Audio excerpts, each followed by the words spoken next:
साथियों का धन्यवाद देता हूँ। और आज हम सब लोग समाजवादी पार्टी के बहुत सारे साथी यहाँ एकजुट हुए हैं। पूर्व गवर्नर अजीज कुरैशी साहब को हम लोग याद कर रहे हैं। उनका समाज के प्रति लगाव और योगदान हमेशा याद किया जाएगा। उन्होंने जो अपने जीवन में महत्वपूर्ण फैसले लिए और पूरे जीवन उनके जीवन के बारे में अगर हम लोग आकलन करते हैं तो यही पाते हैं कि जीवन भर गंगा जमनी तहजीब हमारे देश की जो पहचान रही है, मिली जुली संस्कृति, आपस में हम लोग भाईचारा के साथ कैसे रहें, एक दूसरे का सम्मान हम लोग कैसे करें और समाज को जोड़ते हुए जो हमारे भारतीयता है, हिंदुस्तानियत है, जो उस हिंदुस्तानियत को वो हमेशा मजबूत करते रहे। और ऐसा भी पल आया जब उन्हें फैसला लेना था, उन्होंने अपनी कुर्सी की परवाह नहीं की, उन्होंने अपने पद की परवाह नहीं की और उन्होंने एक ऐसा फैसला लिया जो वर्षों वर्षों से रुका पड़ा था। बहुत सारे उत्तर प्रदेश के लोग ये सोचते थे और खासकर नेताजी आदरणीय आजम खान साहब और बहुत सारे सहयोगी समर्थक कि वो यूनिवर्सिटी कब शुरू होगी, वो एक्ट कब लागू होगा।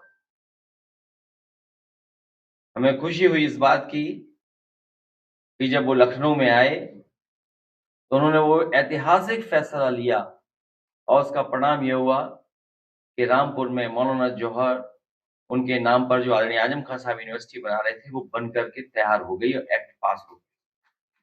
जो दस्तखत कोई नहीं कर रहा था उसके लिए उन्हें बहुत जोखिम उठाना पड़ा। उन्हें अपने राजनीतिक सफर में भी बहुत सारी चुनौतियों का सामना करना पड़ा, लेकिन वो उनका व्यक्तित्व ऐसा था, वो अपने सिद्धांत के पक्के थे। उनका अपना सिद्धांत, उन्होंने अपने सिद्धांत से कभी समझौता नहीं किया। उन्होंने जीवन भर सेकुलर फैब्रिक कैसे मजबूत हो, भाईचारा कैसे बढ़े, उस दिशा में वो काम करते रहे। आज हम उन्हें याद कर रहे हैं। सुफियान हमारे साथ हैं, समाजवादी पार्टी में हमारे साथ काम कर रहे हैं। उनके कई सहयोगी समर्थक साथी भी हमारे साथ लगातार काम कर रहे हैं। मैं उन सब का बहुत बहुत धन्यवाद देता हूं कि आज पार्टी कार्यालय में उनके सहयोगी साथी और सुफियान सब लोग आए हैं। आदरणीय अजीज कुरैशी साहब को हम लोग याद कर रहे हैं, उनके योगदान को याद कर रहे हैं। बहुत बहुत धन्यवाद।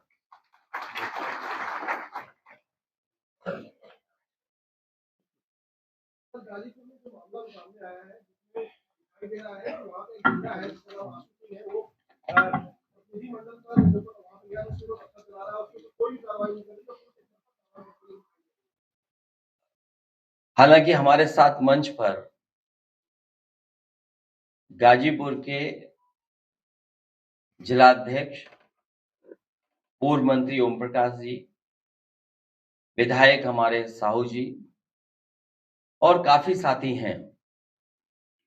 हम लोग इस पर बैठ करके चर्चा करेंगे और बहुत जल्दी प्रेस के सामने भी हम लोग उन बातों को रखेंगे। जो घटना देखने को मिल रही है या जो वीडियोस आ रहे हैं और जो जानकारी मिल रही है, ये भारतीय जनता पार्टी की सरकार में पहली बार ऐसा घटना नहीं हुई है। याद कीजिए, वो हाथरस की बेटी, वाल्मीकि समाज की बेटी को न्याय नहीं मिला था। यही बीजेपी की सरकार और यही बीजेपी की पुलिस जो उनके परिवार का अंतिम इच्छा थी, जो उनकी अंतिम इच्छा होती है। कोई ऐसा व्यक्ति नहीं है जो सनातनी हो कि किसी की अंतिम इच्छा को पूरा ना करे। और मुझे याद है, मैं उस समय बाहर था, रात के लगभग 2:30 बजे मैंने फोन किया था जिलाधिकारी को, कम से कम इसकी अंतिम इच्छा पूरी कर दो परिवार की। लेकिन प्रशासन और सरकार के इशारे पर वो अंतिम इच्छा पूरी नहीं की गई थी, याद होगा आपको। हाथरस की बेटी को न्याय दिलाने के लिए कोई राजनीतिक दल नहीं बचा जो सामने ना आया हो। हर राजनीतिक दल, हर समाज के लोग आगे खड़े हुए थे बेटी को न्याय दिलाने के लिए। लेकिन इस सरकार ने कोई परवाह किसी की नहीं की। ये सरकार इनह्यूमन लोगों के हाथ में है, अनडेमोक्रेटिक लोगों के हाथ में है। सिविलाइज्ड लोग नहीं है इनके साथ। इन्हें कोई लेना देना नहीं है किसी की भावना से। और उस घटना के बाद जिस तरीके का व्यवहार हुआ है, पुलिस और प्रशासन ने मिलकर के टारगेटेड समाजवादी पार्टी को कैसे बदनाम किया जाए।